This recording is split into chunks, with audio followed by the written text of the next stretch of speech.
ઠાસરા તાલુકાના છેવાડાના ગામ નદારદામાં ભાજપનો આંતરિક વિખવાદ ચરમસીમાએ છે। ઠાસરા ભાજપના મહામંત્રી ભરત રાઠોડ દ્વારા છેલ્લા લાંબા સમયથી ગેરકાયદેસર બાંધકામ કરાયું હોવાનો આક્ષેપ છે, જ્યારે ભાજપના મહામંત્રીએ ભાજપના મહિલા સરપંચ સાથે ગેરવર્તણૂક કર્યાનો વિડીયોમાં સોશિયલ મીડિયામાં આ વિડીયો વાયરલ થઈ રહ્યો છે। છેલ્લા 60 વર્ષથી વિકાસથી વંચિત રહેલા નદાદરા ગામમાં હાલ સરપંચ, ઉપસરપંચ અને સભ્યો તમામ મહિલાઓ છે અને તેઓ વિકાસ કાર્યોમાં સક્રિય રીતે જોડાઈ રહ્યા છે। આ સમગ્ર ઘટનાને લઈને ગ્રામજનોમાં ભારે રોષ છે અને ગ્રામજનોએ ચેતવણી આપી કે જો ઘટનાનો તેમજ ભાજપના મહામંત્રી દ્વારા કરાયેલા ગેરકાયદેસર દબાણનો યોગ્ય નિકાલ નહીં આવે તો ગાંધી ચિંધ્યા માર્ગે આંદોલન થશે।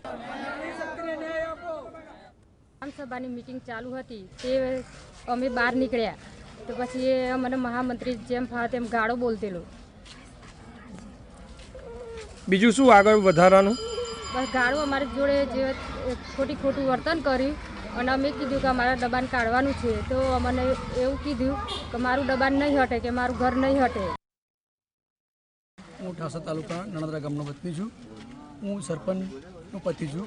મારી પત્ની પર મહામંત્રી ભરતભાઈ પ્રતાપભાઈ રાઠોડ હુમલો કર્યો છે દબાણ બાબતે। દબાણ મારું નહીં નીકળે એ રીતે ધાકધમકી આપતો હતો।